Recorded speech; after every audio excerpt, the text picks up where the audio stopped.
Students, നമുക്ക് moving charts and മാട്രിക്സിന്റെ എന്താണ് നെക്സ്റ്റ് സെഷനിലോട്ടേക്ക് പോവാം. നെക്സ്റ്റ് സെഷനിൽ നമ്മൾ ചർച്ച ചെയ്യാൻ പോകുന്നത് നമ്മുടെ ടോർക്കിനെ കുറിച്ചാണ്. ഓക്കെ, നമ്മൾ ഇത്രയും കാര്യങ്ങൾ പറഞ്ഞു. ആംബിയറും ലൂപ്പും എങ്ങനെയാണ് അവിടെ മാഗ്നറ്റിക് ഫീൽഡ് ഉണ്ടാക്കുന്നത് എന്നൊക്കെ പറഞ്ഞു. ഇനി ടോർക്കിലോട്ടേക്ക് പോവാം. ഓക്കെ, എന്താണ് ടോർക്ക്? നമുക്കറിയാം ഫോഴ്സ് ഇൻറ്റു പെർപെൻഡിക്കുലർ ഡിസ്റ്റൻസ് ആണ് നമ്മുടെ ടോർക്ക് അല്ലെ. എന്താണ്, ഒരു ഫോഴ്സ് ഉണ്ടാവും, അതിനൊരു പെർപെൻഡിക്കുലർ ഡിസ്റ്റൻസ്. ഞാനിപ്പം വരക്കുകയാണെങ്കിൽ ഓക്കെ, ഒരു സർക്കിളിന്റെ കാര്യത്തിൽ പറയുകയാണെങ്കിൽ എന്താണ്, ഒരു ഫോഴ്സ് ഉണ്ടാവുന്നു.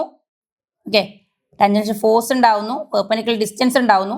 അപ്പൊ ഇതിനിടയിൽ നമുക്ക് എന്ത് പറയാം, ടോർക്ക് ഉണ്ടാവുന്നു എന്ന് പറയാം. ഓക്കെ, എന്ത് പറയുന്നു, ടോർക്ക് ഉണ്ടാവുന്നു എന്ന്. അത് പറയാൻ വേണ്ടിയിട്ട് നമുക്ക് ഒരു ഡയഗ്രത്തിന്റെ ആവശ്യമുണ്ട്. ഞാൻ രണ്ട് മാഗ്നറ്റ് വെക്കുവാണ്. Okay, north pole, south pole. Okay, north to south ആണല്ലോ നമ്മുടെ മാഗ്നറ്റിക് ഫീൽഡ് പോകുന്നത്. ഓക്കെ, അല്ലെങ്കിൽ ഞാൻ അതിനെ റെഡ് ആയിട്ട് വരക്കാം, അപ്പൊ നിങ്ങൾക്ക് കുറച്ചുകൂടെ മനസ്സിലാവും.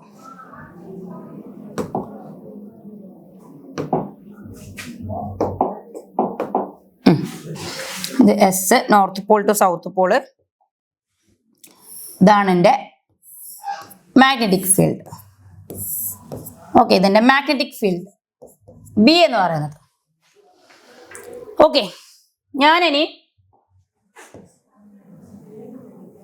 ഇവിടെ ഒരു ആംബിയറിയം ലൂപ്പ് കൺസിഡർ ചെയ്യാൻ പോവാണ്. അതെങ്ങനെയാന്ന് വെച്ച് കഴിഞ്ഞാല്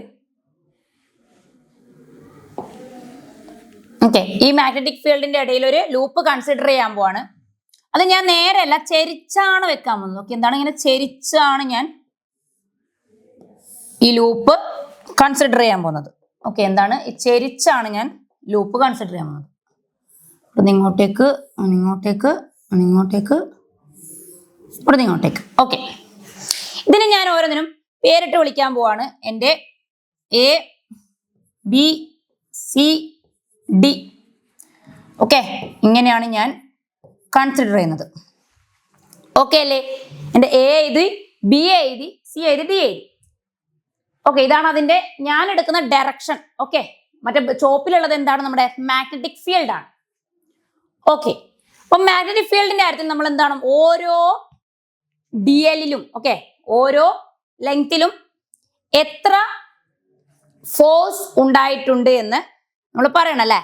എത്ര ഫോഴ്സ് ഉണ്ടായിട്ടെന്ന് പറയണം. സോ നമുക്കറിയുന്ന ഇക്വേഷൻ എന്താ, എഫ് ബി എന്ന് പറയുന്നത് നമുക്കറിയുന്ന equation I into L cross B. നമ്മൾ കഴിഞ്ഞ സെഷനിൽ ഡിറൈവ് ചെയ്ത ഇക്വേഷൻ ആണല്ലേ, I into L cross B എന്ന് പറയുന്നത്. ഓക്കെ, അപ്പൊ ഈ ഒരു ഇക്വേഷൻ വെച്ചിട്ട് എങ്ങനെയാണ് ഞാൻ ഓരോന്നിന്റെയും ഫോഴ്സ് കണ്ടുപിടിക്കുന്നതെന്ന് ശ്രദ്ധിച്ചോ. ഓക്കെ, ആദ്യത്തെ I എടുക്കുന്ന സമയത്ത് ഞാൻ എ ടു ബി എടുക്കാണ്. അപ്പൊ force in F A B, force. Okay, അവിടെ എന്താ, I ഇൻറ്റു ഇതാണ് ഞാൻ കൺസിഡർ ചെയ്ത ലെങ്ത്തിന്റെ ഡിറക്ഷൻ. ബി ഇങ്ങോട്ട് തന്നെ ഫിക്സ്ഡ്. എ ടു ബി നോക്കുമ്പോൾ എന്താണ്, എല് മേലോട്ടാണ്, ബി ഇങ്ങോട്ടാണ് അല്ലെ, ബി ഇങ്ങോട്ടാണ്, എല് മേലോട്ടാണ്. സോ ഇതിനിടയിലുള്ള ആംഗിൾ എന്തായിരിക്കും മക്കളെ, 90 ഡിഗ്രി ആയിരിക്കും. സൈൻ 90 എന്ന് പറയുന്നത് 1 ആണ്. ഓക്കെ, അപ്പൊ എനിക്ക് എഴുതാം I into L into B. ഇതാണ് എൻ്റെ എന്ത്, F A B. Okay, A ബിയിൽ നടക്കുന്ന ഫോഴ്സ്.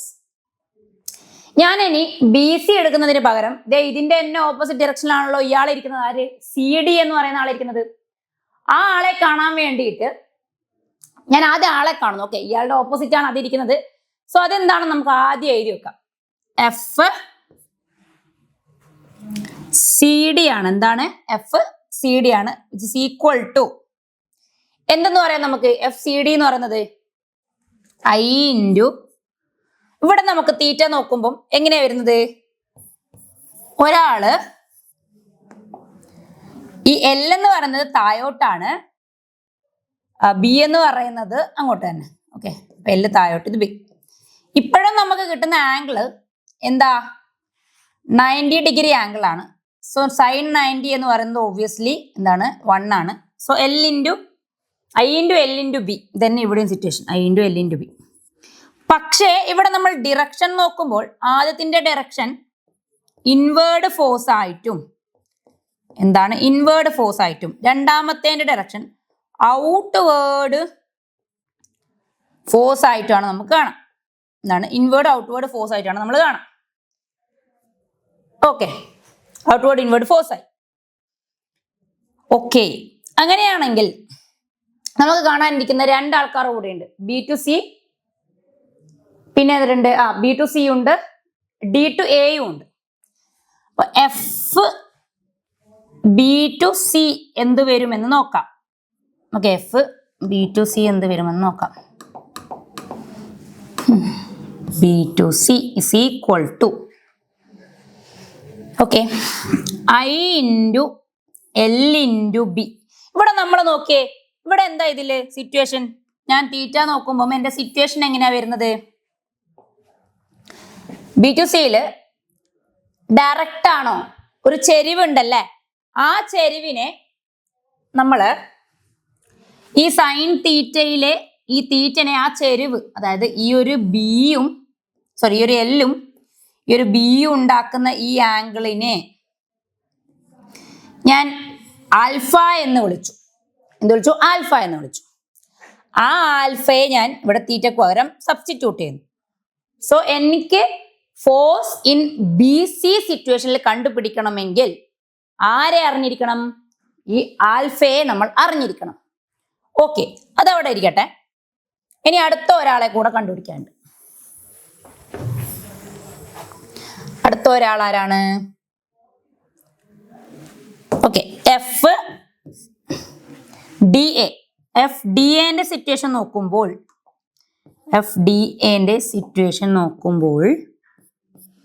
എന്താ വരുന്നത്? എനിക്ക് I into L into B.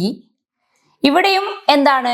ഇത് ഓപ്പോസിറ്റ് ഡയറക്ഷൻ ആണ്, അത് അങ്ങോട്ടാണ്. പക്ഷെ ഇതിന്റെ ഇടയിൽ എന്തുണ്ട്? ഒരു ആംഗിൾ ഉണ്ടല്ലേ. അതേ ബി ഡി എൽ, എൽ ഇങ്ങോട്ടാണ്, ചെരിച്ചിട്ടാണ് കേട്ടോ വരുന്നത്. എല്ല് ഒരു ചെരിഞ്ഞിട്ടാണ്, എല്ലിങ്ങനെ ചെരിഞ്ഞിട്ടാണ്. ബി നോക്കുമ്പോൾ ഇങ്ങോട്ടുള്ള ഡയറക്ഷനാണ്. ഓക്കെ, പക്ഷെ ഇതിന്റെ ഇടയിൽ എന്തുണ്ട്? ഒരു ആംഗിൾ ഉണ്ടല്ലേ. ഇതിന്റെ ഇടയിലും ഒരു ആംഗിൾ ഉണ്ട്. ഓക്കെ, ഞാൻ ഒന്നുകൂടെ വൃത്തിക്ക് അത് വരച്ച് കാണിച്ചു തരാം. ഈ എല്ല് വരുന്നത് ചെരിഞ്ഞിട്ട്, ബി വരുന്നത് ഇങ്ങനെ. ഇത് രണ്ടും തമ്മിൽ ഉണ്ടാക്കുന്ന ആംഗിൾ.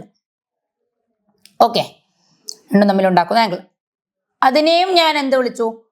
ഓക്കെ, അത് ഇതാവാം ഇതും ആവും. ഞാനിപ്പോൾ ഇതാ എടുക്കുന്നതെങ്കിൽ ഓക്കെ, ഈ റെഡ് മാർക്ക് ചെയ്യുന്ന ആളെ എടുക്കുന്നതെന്ന് വെച്ചോ. ഞാൻ ഈ റെഡ് മാർക്ക് ചെയ്യുന്ന ആളെ, ഞാൻ ഇയാളെ അതെടുത്തത് കൊണ്ട് ഞാൻ ഇയാളെ ഇതും അയാളെ തന്നെ എടുക്കുന്നു. ബിയും ജസ്റ്റ് ആ പോയ എല്ലിനെയും.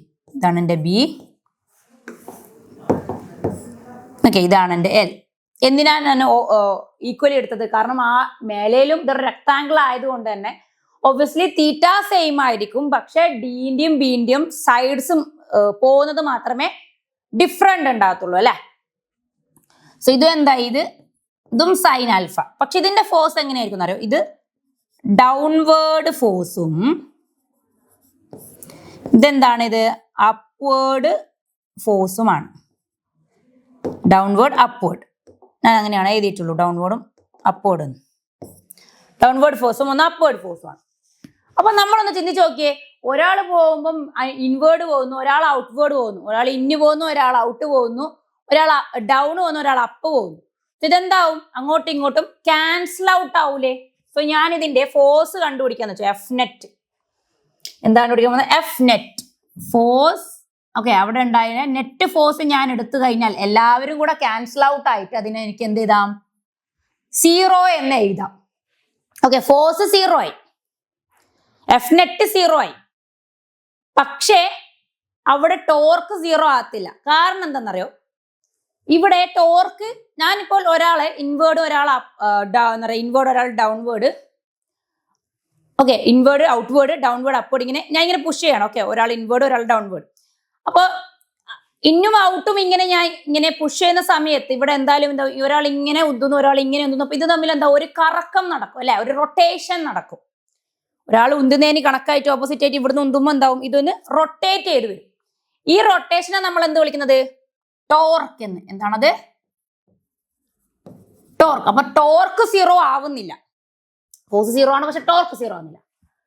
അപ്പൊ ആ സമയത്ത് ഞാൻ അതിന്റെ ടോർക്കിന്റെ ഇക്വേഷൻ എഴുതി കഴിഞ്ഞാൽ എനിക്കറിയാം ടോർക്ക് എന്ന് പറയുന്നത് ഫോഴ്സ് ഇൻറ്റു പെർപെൻഡിക്കുലർ ഡിസ്റ്റൻസ് ആണ്. അപ്പൊ എഫ് നമുക്ക് അറിയുന്നത് general equation I L B into R. Okay, into R. ഈ ആർ എന്ന് പറയുന്നത് എന്താണ് ഇവിടെ ഒബ്വിയസ്ലി പെർപെൻഡിക്കുലർ ഡിസ്റ്റൻസിൽ നോക്കിയാൽ നമുക്കത് ബ്രെഡ്ത്ത് ആണല്ലോ. ഒരാള് ലെങ്ത് ആണ്, ഒരാള് ബ്രെഡ്ത്ത് ആയിട്ടാണ് കിട്ടുക. ഓക്കെ, ഞാൻ ഇതിനെ എന്ത് എഴുതാൻ പോകുന്നു വെച്ച് കഴിഞ്ഞാല് ബി ആക്കുന്നു. ആറിനെ ബി ആക്കുന്നു, ബ്രെഡ്ത്ത് ആക്കുന്നു, ബി ആക്കുന്നു. സോറി, എന്താവുന്നു, ആറിന് പകരം ഞാൻ ബി എഴുതുന്നു. പെർപെൻഡിക്കുലർ ഡിസ്റ്റൻസ് എന്ന ഒരു ലൂപ്പിന്റെ എന്തായിരിക്കും, ബ്രെഡ്ത്ത് ആയിരിക്കും. സോ അതിനെ ഞാൻ സ്മോൾ ബി എന്ന് എഴുതുന്നു. ഇൻറ്റു സൈൻ തീറ്റ ഉണ്ടാവൂലേ, ഇത് ഇവിടെ ഒരു ക്രോസ് പ്രൊഡക്റ്റ് ആണ്, അതിന്റെ സൈൻ തീറ്റ. ഓക്കെ, അങ്ങനെയാണെങ്കിൽ എനിക്ക് എന്ത് എഴുതാം, ഈ ലെങ്ത് ഇൻറ്റു ബ്രെഡ്ത്ത് എന്ന് പറയുന്നത് ഏരിയ ആണെന്ന് എനിക്ക് പറയാം. അപ്പം ഞാൻ എൻ്റെ equation I A B sine theta എന്നാക്കി. അങ്ങനെയാണെങ്കിൽ എനിക്ക് എന്ത് ചെയ്താം, torque is equal to I into A cross B എന്ന് എഴുതിക്കൂടെ. എൻ്റെ ഇക്വേഷൻ എന്തായി, ടോർക്കിൻ്റെത് I into A cross B എന്നാക്കി ഞാൻ എഴുതി. ഓക്കെ ഓക്കെ, അപ്പം അത് നമ്മൾ എഴുതി. ഈ ആറിൽ തന്നെ ഈ ടോർക്കിന്റെ കാര്യത്തിൽ നമ്മൾ പെർപെൻഡിക്കുലർ ഡിസ്റ്റൻസ് എടുക്കുമ്പോൾ നമുക്ക് ബി സൈൻ തീറ്റ എന്ന ഇതിലാണ് കിട്ടുക. കാരണം ഒരു ചെരിവ് വരുന്നുണ്ട്, ആ ചെരിവിനെ നമ്മൾ രണ്ട് കമ്പോണന്റ് ആയിട്ട് ഡിവൈഡ് ചെയ്തിട്ട് വേണം കണ്ടുപിടിക്കാൻ. നിങ്ങൾക്ക് അത്രയും ഡീറ്റെയിൽ ആയിട്ട് പോകേണ്ട ആവശ്യമില്ല, അത് ഒബ്വിയസ്ലി ഇതിൽ നിന്ന് തന്നെ ഈ ഇക്വേഷൻ തന്നെ കിട്ടുന്നതാണ്. സോ നമുക്ക് ഇക്വേഷൻ എഴുതി I into A B sine തീറ്റ എന്ന് പറയുന്നത് ഇങ്ങനെ എഴുതാം. ഇനി എല്ലാ എങ്കിൽ നിങ്ങൾക്ക് എങ്ങനെ എഴുതാന്ന് വെച്ചാൽ ഈ ഐ ഇൻറ്റു എ എന്ന് പറയുന്നത് എന്താണ്, മാഗ്നറ്റിക് മൊമെന്റ് ആണെന്ന് നമുക്ക് മുമ്പുള്ള ചാപ്റ്ററിൽ പഠിച്ചിട്ടുണ്ട്. എന്താണ് I A small M which is magnetic moment എന്ന് പറയുന്നത് ഐ എ ആണെന്ന് നമുക്കറിയാം. ഐ എ ആണ് നമ്മുടെ മാഗ്നറ്റിക് മൊമെന്റ് എന്നറിയാം. അങ്ങനെയാണ് എനിക്ക് ഇക്വേഷൻ എന്ത് ചെയ്യാം, ദേ ഈ ഒരു ഇക്വേഷൻ അല്ലാതെ M B sine theta or ഞാൻ ഈ സൈൻ തീറ്റയെ ക്രോസ് പ്രൊഡക്റ്റ് ആക്കി എഴുതുമ്പോൾ എനിക്ക് എന്ത് കിട്ടുന്നു, torque is equal to M cross B. അതായത് മാഗ്നറ്റിക് മൊമെന്റിന്റെയും എന്താ മാഗ്നറ്റിക് ഫീൽഡിന്റെയും ക്രോസ് പ്രൊഡക്റ്റ് ആയിട്ട് എനിക്ക് ആരെ എഴുതാം, ടോർക്കിനെ എഴുതാം എന്നാണ് നമ്മൾ ഈ ഇക്വേഷനിൽ പഠിക്കുന്നത്. ഇതാകുമ്പോൾ നമുക്ക് കറണ്ട് ഉണ്ട്, ഏരിയ അങ്ങനെ അറിയെങ്കിൽ അങ്ങനെ ആക്കാം. ഓക്കെ, ഡയറക്റ്റ് മാഗ്നറ്റിക് മൊമെന്റ് ഇത്രയാ എന്ന് പറഞ്ഞത് തരുവാണെങ്കിൽ ഈ ഇക്വേഷൻ അപ്ലൈ ചെയ്താൽ മതി. ഇനി ഐ തന്നിട്ടുണ്ട്, എ തന്നിട്ടുണ്ട്, അങ്ങനെയാണ് സിറ്റുവേഷൻ എങ്കിൽ നിങ്ങൾ ഈ ഇക്വേഷൻ അപ്ലൈ ചെയ്യുക. ഓക്കെ, അപ്പൊ നമ്മളെ ടോർക്ക് എങ്ങനെയാണ് സംഭവിക്കുന്നത്, ടോർക്കിന്റെ ഡെറിവേഷൻ കഴിഞ്ഞു. ഇനി നമ്മൾക്ക് ഗാൽവനോമീറ്ററിൽ എന്താ സംഭവിക്കുന്നത് നോക്കാം അല്ലെ. നമ്മുടെ ഗാൽവനോമീറ്റർ, ഓക്കെ, എന്താണ് നമ്മുടെ ഗാൽവനോമീറ്ററിൽ എന്താ സംഭവിക്കുന്നത്, എന്തിനാണ് നമ്മൾ ഗാൽവനോമീറ്റർ ഉപയോഗിക്കുന്നത്?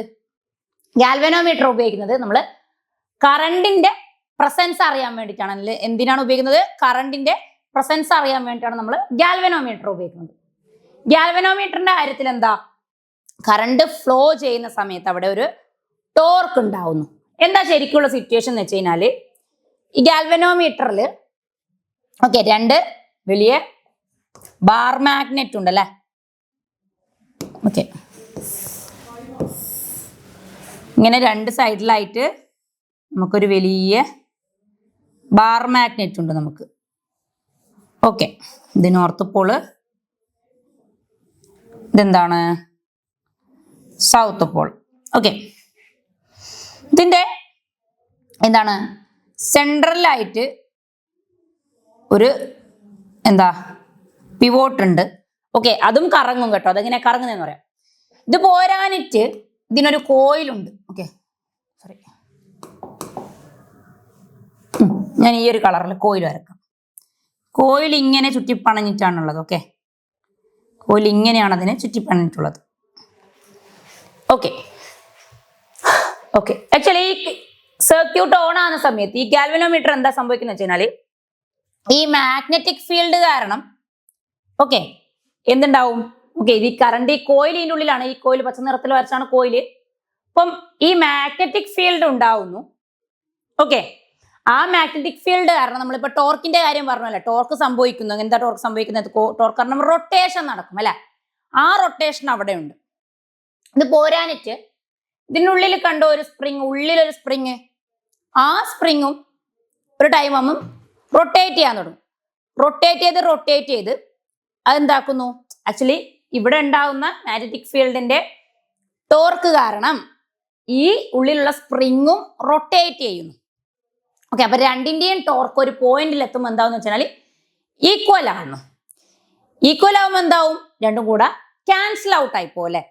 ഈ പോയിന്റിലാണ് നമുക്ക് എന്ത് കിട്ടുന്നത്? ഈ ഡിഫ്ലക്ഷൻ നടക്കുന്ന ഈ പോയിന്റർ ഉണ്ടല്ലോ നമ്മുടെ ഗാൽവനോമീറ്ററിന്റെ, അത് വന്നൊരു പോയിന്റിലേക്ക് ഇങ്ങനെ നിൽക്കും അല്ലെ. നമ്മള് എന്താ ലാബിലൊക്കെ കണ്ടിട്ടുണ്ട് ഗാൽവനോമീറ്റർ നമ്മൾ ഇങ്ങനെ കഷ്ടപ്പെട്ട് അല്ലെ, പൊട്ടൻഷ്യോമീറ്ററിൽ ഇങ്ങനെ ഞങ്ങൾക്ക് ചെയ്തിട്ടുണ്ട്. പൊട്ടൻഷ്യോമീറ്ററിൽ ഇങ്ങനെ നമുക്ക് എങ്ങനെയെങ്കിലും ആ പോയിന്റ് ഡിഫ്ലക്ട് ആവാതിരിക്കാൻ വേണ്ടിയിട്ട് ഒരു പോയിന്റിൽ തന്നെ ഇങ്ങനെ ജസ്റ്റ് നിൽക്കാൻ വേണ്ടിയിട്ട് നമ്മൾ കുറെ കഷ്ടപ്പെട്ടിട്ടുണ്ടല്ലേ. അപ്പൊ അതെന്തിനായിരുന്നു കഷ്ടപ്പെട്ടത്? കാരണം അതെങ്ങനെയാണ് അത് ആ ഒരു പോയിന്ററിനെ അത് നിർത്തിക്കുന്നത്? അങ്ങോട്ടും ഇങ്ങോട്ടുമുള്ള ടോർക്ക് തമ്മിൽ ക്യാൻസൽ ഔട്ട് ആയിട്ടാണ് അവിടെ ഒരു പോയിന്റിലേക്ക് വന്നത് നിൽക്കുന്നത്. അപ്പൊ ആ പോയിന്റിന് വേണ്ടിയിട്ടാണ് നമ്മൾ പ്രസൻസ് എടുക്കുകയാണല്ലേ, കറണ്ട് പ്രസൻസ് എടുക്കുകയാണ്. അപ്പൊ അതിന് ആ പോയിന്ററിനെ സ്റ്റോപ്പ് ചെയ്യിപ്പിക്കാൻ കാരണം ക്യാൻസലേഷൻ ഓഫ് ടോർക്ക് ആണല്ലേ. രണ്ട് ടോർക്കും, ഒരു ടോർക്ക് മറ്റൊന്നിനെ റൊട്ടേറ്റ് ചെയ്യുന്നു, അത് ഒരു പോയിന്റ് എത്തുമ്പോൾ ഒരു ടോർക്ക്, ആ ടോർക്ക് ഇത് ടോർക്കും തമ്മിൽ ക്യാൻസൽ ഔട്ട് ആയി പോകുന്നു. സോ രണ്ട് ടോർക്കിനും രണ്ട് ഇക്വേഷൻ ഉണ്ട്. ഓക്കെ, ഈ ടോർക്കിന്റെ ഇക്വേഷൻ എന്ന് പറയുന്നത്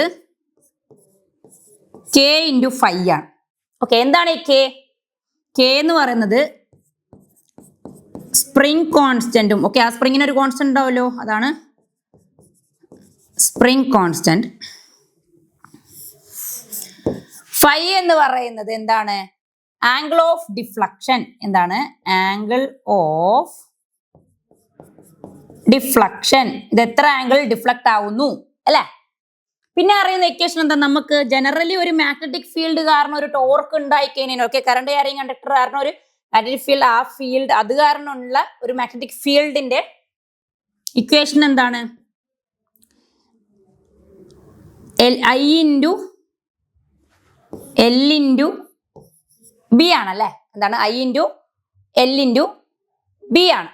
ഓക്കെ, സോറി, ടോർക്കിന്റെ കാര്യത്തിൽ A ആവും. നമ്മൾ നേരത്തെ കണ്ടുപിടിച്ചു ടോർക്കിന്റെ കാര്യത്തിൽ ഫോഴ്സ് മാറിയിട്ട് ഇത് ഫോഴ്സ് ആണ് LB. ടോർക്കിന്റെ കാര്യത്തിൽ എന്താവും? ഇവിടെ A വരും, Lന് പകരം A വരും. So I × A × B. Okay, ഇനി ഞാൻ എന്ത് ചെയ്യുന്ന വെച്ചാല് ഈ ഒരു ടോർക്കിന്റെ കാര്യത്തിൽ ഇതെന്താണ്? ഇങ്ങനെ ചുറ്റിപ്പണഞ്ഞിരിക്കുന്ന ഒരു എന്താണ് കോയിലാണ്. അതിന് n നമ്പർ ഓഫ് ടേംസ് ഉണ്ടാവും. സോ എനിക്ക് എന്ത് ചെയ്യാൻ പറ്റും? Torque is equal to N × I × A × B എന്ന് എഴുതാം. ഞാൻ ഈ ഇക്വേഷൻ നമ്പർ 1 എന്നും ഈ ഇക്വേഷൻ നമ്പർ 2 എന്നും എഴുതുന്നു. സോ ഫ്രം 1 and 2 എന്ത് ചെയ്യാൻ പോകുന്ന വെച്ചാൽ ഇവിടെ നിന്ന് എഴുതുന്നതിന് പകരം നിങ്ങൾക്ക് അതാ ഈ ഒരു ഭാഗത്ത് എഴുതി കാണിക്കാം. ഓക്കെ, ഫ്രം 1 and 2 ഇക്വേഷൻ എനിക്ക് എങ്ങനെ എഴുതാം? K∅ എന്ത് എഴുതാം? K∅ is equal to N × I × A × B എന്ന് എഴുതാം. ഓക്കെ, ഇതിൽ എനിക്ക് എന്ത് പറയാം? ഫൈൻ്റെ കണ്ടുപിടിക്കാം അല്ലെ, ഡിഫ്ലക്ഷൻ കണ്ടുപിടിക്കാം. ഡിഫ്ലക്ഷൻ എങ്ങനെ കണ്ടുപിടിക്കാം? അതെ, N × I × A × B all divided by K. Okay, or ഈ ഇക്വേഷൻ നിന്ന് എനിക്ക് പറയാൻ പറ്റും n കോൺസ്റ്റന്റ് ആയിരിക്കും. നമ്പർ ഓഫ് ടേംസ് അറിയാം, സ്പ്രിംഗ് ഓൾറെഡി കോൺസ്റ്റന്റ് ആണ്. ഏരിയ അറിയാം, മാഗ്നറ്റിക് ഫീൽഡ് അറിയാം. അങ്ങനെയാണെങ്കിൽ എനിക്ക് പറയാം, എനിക്ക് എന്തു അറിയാം, ഇതിലുള്ള ഫൈ എന്ന് പറയുന്നത് okay angle of deflection arc proportional ആണെന്ന് പറയാം എനിക്ക്? ആംഗിൾ ഓഫ് ഡിഫ്ലക്ഷൻ എന്ന് പറയുന്ന ഫൈ ആർക്ക് പ്രൊപ്പോർഷണൽ ആണെന്ന് പറയാം? ഐ. അപ്പം ആംഗിൾ ഓഫ് ഡിഫ്ലക്ഷൻ വെച്ച് കറണ്ട് കണ്ടുപിടിക്കാൻ പറ്റും നമുക്ക് മനസ്സിലായില്ലേ? ഓക്കെ, അപ്പൊ എന്തിനാണ് നമ്മൾ ഈ ഡിഫ്ലക്ഷൻ വെച്ച് പറഞ്ഞത്? ഈ ഡിഫ്ലക്ഷൻ എവിടെ പോയി നിൽക്കുന്നു, അപ്പോൾ ഇതെങ്ങനെയാണോ ഡിഫ്ലക്ട് ചെയ്യുന്നത്, ഓക്കെ, അതിനനുസരിച്ചാണ് എന്ത് നമ്മുടെ ആ ഐക്ക് അത് പ്രൊപ്പോർഷണൽ ആണ്. ഓക്കെ, എന്താണ് അത്? ഐക്ക് പ്രൊപ്പോർഷണൽ ആണെന്ന് നമുക്കറിയാം. ഡിഫ്ലക്ഷൻ എത്രത്തോളം ഉണ്ടോ ആ ഡയറക്ട്ലി പ്രൊപ്പോർഷണൽ ടു ഐ എന്ന് എഴുതി. ഓക്കെ, അപ്പം നമുക്ക് എന്തോ മനസ്സിലായി, ഇതിന്റെ ഡിഫ്ലക്ഷൻ നമുക്ക് ഐ എത്രത്തോളം കൂടുന്നു കുറയുന്നു എന്ന കാര്യങ്ങൾ നമ്മൾക്ക് തരുന്നു. ഓക്കെ, ഈ ഒരു ഇക്വേഷൻ വെച്ച് നമുക്ക് ഇത് കണ്ടുപിടിക്കാം. ഇനി ഫൈ ബൈ ഐ എന്ന ഇക്വേഷൻ എഴുതുവാണ്. ഇതിൽ എനിക്ക് എഴുതാം n into A into B divided by K. ഇതിനെന്താ പറയുന്നത്? Sensitivity of current. Okay, current sensitivity അല്ലെങ്കിൽ സെൻസിറ്റിവിറ്റി ഓഫ് കറണ്ട് എന്ന് പറയും. കറണ്ട്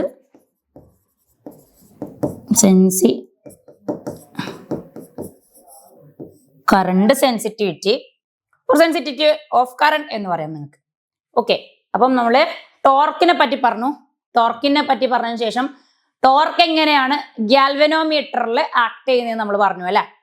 ഓക്കെ, അപ്പം ഇത്രയും കാര്യങ്ങളോട് കൂടി നമ്മുടെ മൂവിങ് ചാർജസ് ആൻഡ് മാഗ്നറ്റിസത്തിലെ നമ്മുടെ ഇമ്പോർട്ടൻറ്റ് ടോപ്പിക്സ് എല്ലാം, ഓക്കെ, ഇമ്പോർട്ടൻ്റ് എന്ന് വെച്ച് കഴിഞ്ഞാൽ എല്ലാ ടോപ്പിക്സും നമ്മൾ കവർ ചെയ്തിട്ടുണ്ട്. അങ്ങനെയാണെങ്കിൽ നമ്മൾക്ക് നെക്സ്റ്റ് വേറെ ചാപ്റ്ററിൽ കാണാം. Okay, thank you, by.